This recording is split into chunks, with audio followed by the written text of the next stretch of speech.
sejahtera untuk kita semua. Perkenalkan, nama saya Elizabeth Cimarimare. Saya merupakan mahasiswi dari Fakultas Teknik Universitas Tanjung Pura. Pertama-tama saya mengucapkan terima kasih kepada dosen pembimbing saya, yaitu Bapak Gatot Setiabudi STMT selaku pembimbing pertama, kemudian Bapak C. Putra Handalan STMT selaku pembimbing pendamping, dan juga saya mengucapkan terima kasih pada dosen penguji, yaitu Bapak Erwin Sustandar STMT selaku penguji pertama, kemudian Bapak Asep Supriyadi STMT selaku penguji kedua.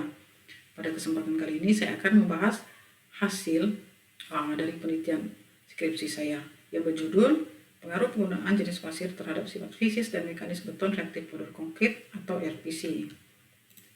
Topik pembahasan yang akan saya bahas yaitu ada 9. Pada topik pertama saya akan membahas latar belakang dari penelitian saya. Kemudian topik kedua saya akan membahas penelitian terdahulu yang mendasari penelitian saya. Pada topik ketiga diagram alir penelitian. Pada topik keempat akan membahas peralatan penelitian yang akan digunakan. Pada topik kelima akan membahas rancangan campuran daripada beton RPC. Pada topik keenam akan membahas jumlah benda uji yang akan digunakan. Pada topik ketujuh akan membahas hasil dari analisa bahan yang meliputi analisa gradasi, berat volume, zat organik, kadar lumpur, kadar air, serta berat jenis dan penyerapan. Kemudian pada topik ke-8 adalah akan membahas hasil pengujian beton yang meliputi spam test, berat volume, kuat tekan, tarik belah, serta modulus elastisitas. Yang terakhir yaitu pada topik 9, penutup akan membahas kesimpulan serta saran yang saya dapat dari hasil penelitian saya. Latar belakang penelitian, kita tahu bahwa populasi penduduk semakin hari semakin meningkat yang mengakibatkan meningkat pula kebutuhan konstruksi. Dalam konstruksi tersebut, material yang sering digunakan merupakan beton. Namun, untuk beberapa struktur seperti jembatan dan bangunan tinggi yang memiliki beban struktur tinggi sehingga kuat tekan yang dibutuhkan juga semakin tinggi. Ini tercantum pada SNI 036468 tahun 2000, dikatakan beton mutu tinggi jika kuat tekan yang dihasilkan melebihi 41 MPa. Namun pada umumnya semakin besar struktur suatu konstruksi, semakin besar beban struktur suatu konstruksi, maka dimensi yang dibutuhkan juga semakin besar. Dan juga tulangan yang digunakan juga semakin rapat sehingga kesulitannya pada saat pemasukan material beton. Untuk itu dibutuhkannya metode reaktif powder concrete ini untuk mengatasi permasalahan tersebut.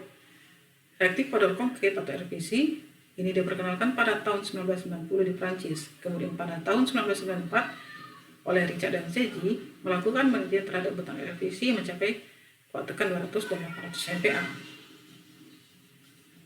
Beton reaktif powder concrete atau juga beton bubuk reaktif ini menggunakan material halus dan juga karena tanpa menggunakan batu, dia dapat meminimalisir rongga kosong sehingga menyebabkan material sangat padat. Pas yang digunakan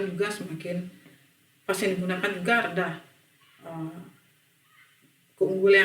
Keunggulan daripada beton RPC ini kuat tekan tinggi, kemudian dimensi yang digunakan juga bisa lebih kecil, dan juga berat dari beton RPC ini lebih ringan karena memiliki berat 1900 dan hingga 2000 kg per meter kubik. Ini memiliki berat yang lebih ringan daripada beton pada umumnya. Tujuan dari penelitian saya yaitu pertama pengaruh penggunaan jenis pasir terhadap campuran beton RPC terhadap sifat fisis dan mekanis dari beton RPC. Kemudian jenis pasir yang digunakan terbaik dalam campuran beton RPC ditinjau dari sifat fisis dan mekanis dari beton RPC yang dihasilkan. Ruang lingkup penelitian yang pertama perancangan campuran beton berdasarkan penelitian yang telah dilakukan sebelumnya, yaitu pada penelitian yang dilakukan oleh Muhammad Banduala yang berjudul Study of Reactive Powder Concrete and its Characteristic. Kedua, agregat halus yang digunakan merupakan agregat yang lolos saringan 4,80 mili, namun didominasi oleh agregat yang lolos saringan 0,590 mm dengan persentase 70 hingga 95%. Sifat fisis yang diuji adalah berat volume dari beton itu sendiri. Kemudian sifat mekanis yang diuji merupakan kuat tekan, tarik belah, dan modulus elastisitas beton. Semen yang digunakan adalah semen PCC dengan merek Kons yang telah memenuhi standar di Indonesia. Benda uji yang digunakan merupakan silinder berukuran dimensi 15 cm dengan tinggi 30 cm dan silinder dengan diameter 10 cm dengan tinggi 20 cm. Agregat halus yang digunakan adalah jenis pasir sungai yang umum digunakan di Pontianak dan pasir kuarsa yang ada di Kecamatan Mandor, Kabupaten Landak, Kalimantan Barat. Air yang digunakan adalah air ledeng yang diproduksi oleh PDAM Pontianak, serta pemeriksaan kekuatan beton dilakukan pada umur 3, 7, 14, 21, dan 28 hari.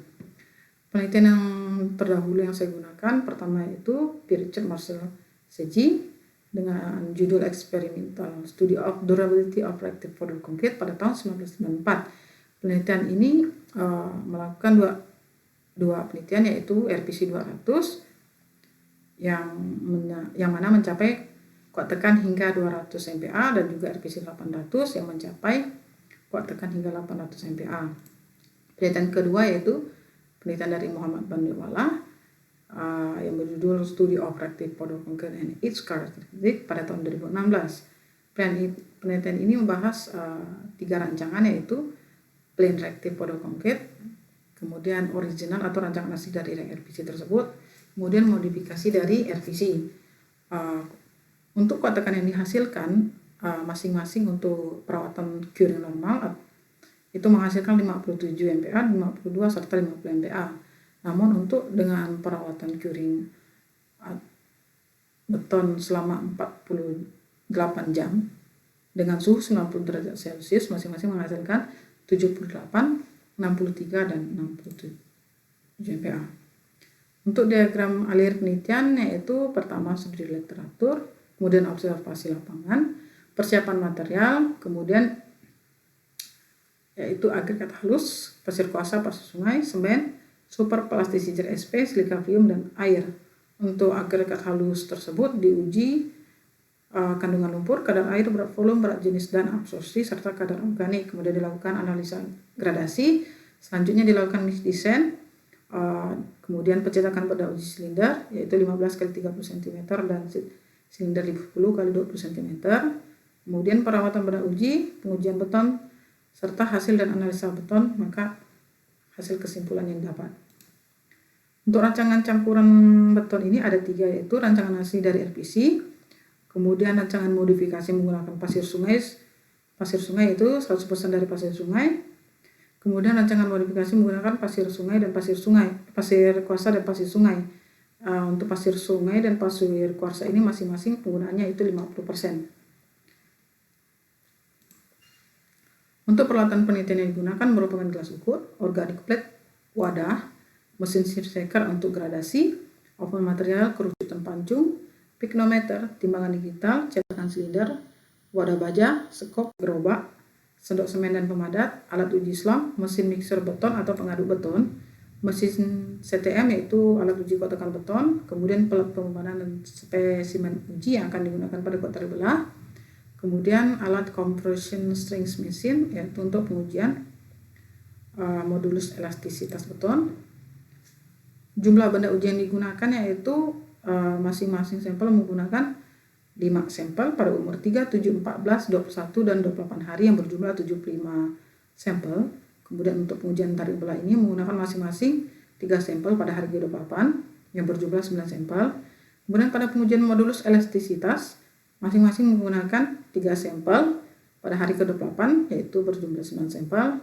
Serta berat volume ini pada hari ketiga 7, 14, 21, dan 28 hari masing-masing 3 sampel yang berjumlah 9 sampel. Untuk benda uji pada modulus elastisitas sendiri menggunakan benda uji berat volume sehingga total benda uji yang digunakan adalah 93 sampel. Uji tekan menggunakan silinder 10 x 20 cm. Kemudian uji tarik belah, modulus elastisitas dan berat volume menggunakan silinder berukuran 15 x 30 cm. Hasil analisa bahan yang didapat yang pertama analisa gradasi pasir kuarsa sebesar nilai fine modulus yang didapat sebesar 2,002, sedangkan pada pasir sungai fine modulus yang didapat 1,965. Saya juga hasil analisis ini saya tampilkan juga dalam bentuk grafik batas analisa gradasi yang didapat dari kedua jenis pasir ini, yaitu merupakan daerah 4. Dari grafik analisa dapat dilihat bahwa pasir yang digunakan berada pada batas 4 atau termasuk kriteria agregat halus. Ini tercantum pada SNI 03 2847 tahun 2000. Untuk analisa hasil bahan berikutnya itu merupakan berat volume. Dapat dilihat pada tabel. Untuk berat isi rata-rata pada pasir kuarsa itu sebesar 1,647 kg per cm kubik, sedangkan pasir sungai sebesar 1,495 kg per cm kubik. Pada pengujian zat organik, yang pertama kadar organik pada pasir kuarsa, dapat dilihat pada gambar bahwa pada pasir kuarsa diperoleh hasil percobaan berupa warna larutan yang putih keruh atau nomor 2. Warna larutan nomor 2 ini merupakan warna larutan yang tidak menunjukkan warna hitam, mengindikasikan bahwa pasir memiliki kandungan bahan organik dalam batas wajar. Selanjutnya itu kadar organik pada pasir sungai. Pada pasir sungai ini diperoleh hasil percobaan berwarna kecoklatan atau nomor 3. Secara kuantitas, nomor 3 tersebut merupakan batas wajar yang diperoleh adalah warna nomor 3 pada organic blend. Oleh karena itu, dapat disimpulkan bahwa agregat mengandung zat organik dalam batas wajar sehingga agregat layak digunakan untuk tanjakan beton. Ini tercantum pada SNI 2816 pada tahun 2014, yaitu metode uji bahan organik dalam agregat halus untuk beton. Dapat dilihat pada gambar bahwa standar yang dilakukan adalah standar yang untuk pengujian itu adalah nomor 3. Sedangkan jika standar ini melebihi nomor 4 atau nomor 5, maka agregat halus diuji harus dilakukan pencucian terlebih dahulu baru bisa digunakan. Selanjutnya itu kadar lumpur. Kadar lumpur yang terkandung dalam air pasir kuarsa sebesar 2,88% dan pasir sungai sebesar 0,34%. Dari hasil yang peroleh dapat disimpulkan bahwa kadar lumpur yang terkandung pada pasir lebih kecil dari 5%. Hal ini tercantum pada SKSNI S04-1989F. Ini berarti agregat halus yang digunakan masih layak digunakan pada campuran beton. Kemudian kadar air. Dari hasil pengujian didapatkan kadar air pada pasir kuarsa sebesar 4,55% dan pasir sungai sebesar 0,78%. Pada pengujian berat jenis dan penyerapan ini dalam satuan kilogram per cm kubik. Untuk pengujian berat jenis kondisi kering, pasir kuarsa sebesar 2,567, pasir sungai yaitu sebesar 2,628.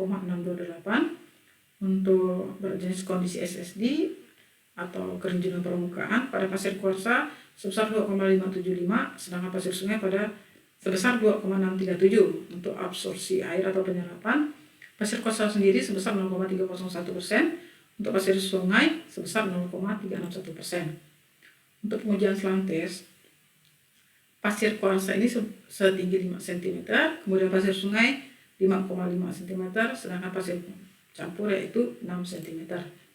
Untuk berat volume, pengujian dari berat volume ini saya sajikan dalam bentuk tabulan grafik. Dapat dilihat bahwa pada pengujian 28 hari, berat volume terbesar itu terdapat pada pasir sungai sebesar 2083, kemudian pasir kuarsa sebesar 2066, dan yang terkecil yaitu pasir campur sebesar 2044 dalam satuan kilogram meter kubik. Untuk hasil kuat tekan, untuk gambar pertama yaitu pengujian dari kuat tekan, kemudian gambar kedua merupakan hasil dari pengujian kuat tekan. Untuk hasil dari kuat tekan tersebut saya sajikan dalam bentuk tabelan grafik. Dapat dilihat bahwa untuk pengujian pada 28 hari, pasir kuarsa ini memiliki kuat tekan 68 MPa, sedangkan pasir sungai 57,4 MPa, dan pasir campur sebesar 62 MPa. Untuk nilai kuat tekan tertinggi ini terdapat pada pasir kuarsa. Saya juga melakukan perbandingan antara jurnal penelitian terdahulu serta penelitian skripsi yang saya lakukan. Untuk pasir kuarsa pada penelitian terdahulu menggunakan dimensi 0,074 hingga 0,149 mm dan 0,58 mm. Sedangkan pada penelitian saya pasir menggunakan ada 4,8 mm, namun didominasi oleh ukuran 0,90 mm. Untuk kuat tekan pada penelitian terdahulu ini untuk normal curing, saya membahas tentang yang penelitian pada pasir kuarsa ini sebesar 52 MPa, kemudian dengan suhu 90 derajat Celcius mencapai 63 MPa.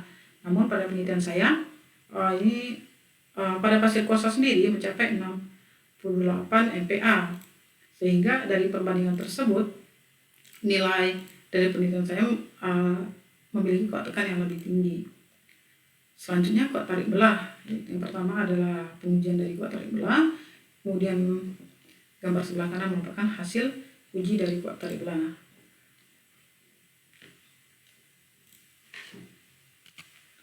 Hasil pengujian dari kuat tarik belah, yang pertama pasir kuarsa sebesar 4,034 MPa, kemudian pasir sungai sebesar 4,0881 MPa, kemudian pada pasir campur sebesar 2,972 MPa. Pada pengujian modulus elastisitas, hasil ini saya melakukan perhitungan menggunakan rumus pendekatan ASTM dan SNI. Dapat dilihat pada grafik ini perbandingan dari kedua hasil tersebut, di mana untuk pada pendekatan rumus ASTM ini nilai terbesar ini terdapat pada pasir sungai, pada pasir campur, sedangkan untuk satuan menggunakan pendekatan rumus SNI ini nilai terbesar ini terdapat pada pasir kuarsa dan pasir sungai. Selanjutnya, yang terakhir yaitu penutup kesimpulan dari penelitian saya, yaitu dari hasil penelitian dan analisa data yang telah dilakukan, maka dapat disimpulkan beberapa hal sebagai berikut. 1. Jenis pasir yang digunakan mempengaruhi kuat tekan beton RPC. Kedua, dari hasil penelitian kuat tekan rata-rata umur 28 hari pada pasir kuarsa sebesar 68,153 MPa, pasir sungai sebesar 57,452 MPa, dan pasir campur sebesar 62,89 MPa. Pada penelitian ini campur yang memiliki kuat tekan terbesar adalah dengan menggunakan pasir kuarsa. Berat volume beton RPC lebih ringan dibandingkan beton pada umumnya, yaitu berkisar 2032 hingga 2090 kg per meter kubik. Hal ini disebabkan karena tidak menggunakan agregat besar atau agregat kasar pada campuran beton. Untuk saran pada penelitian ini adalah, dari hasil penelitian yang telah dilakukan dapat diambil beberapa saran untuk penelitian tersebut. Yang pertama, dikarenakan beton RPC memiliki kuat tekan yang tinggi dan terbatasnya alat yang ada pada laboratorium Universitas Tanjung Pura, sehingga kedepannya perlu melakukan kerjasama ke tempat yang dapat menguji kuat tekan beton mutu tinggi untuk mendapatkan data kuat tekan yang optimal. Kedua, yaitu diperlukan analisis keseluruhan kandungan senyawa pada pasir yang digunakan untuk mengetahui pengaruh kandungan unsur senyawa terhadap peningkatan kuat tekan beton RPC. Yang terakhir, karena masih terbatasnya penelitian terhadap beton RPC, maka kedepannya perlu dilakukan analisis pengaruh butiran agregat halus terhadap beton RPC, karena pada penelitian sebelumnya yang saya baca itu bahwa pengaruh butiran agregat halus ini semakin halus semakin baik, namun pada penelitian saya ternyata memiliki kuat tekan yang lebih tinggi, meskipun butiran agregat halus ini ukurannya lebih besar daripada penelitian sebelumnya. Sekian yang dapat saya sampaikan. Terima kasih. Salam sejahtera untuk kita semua.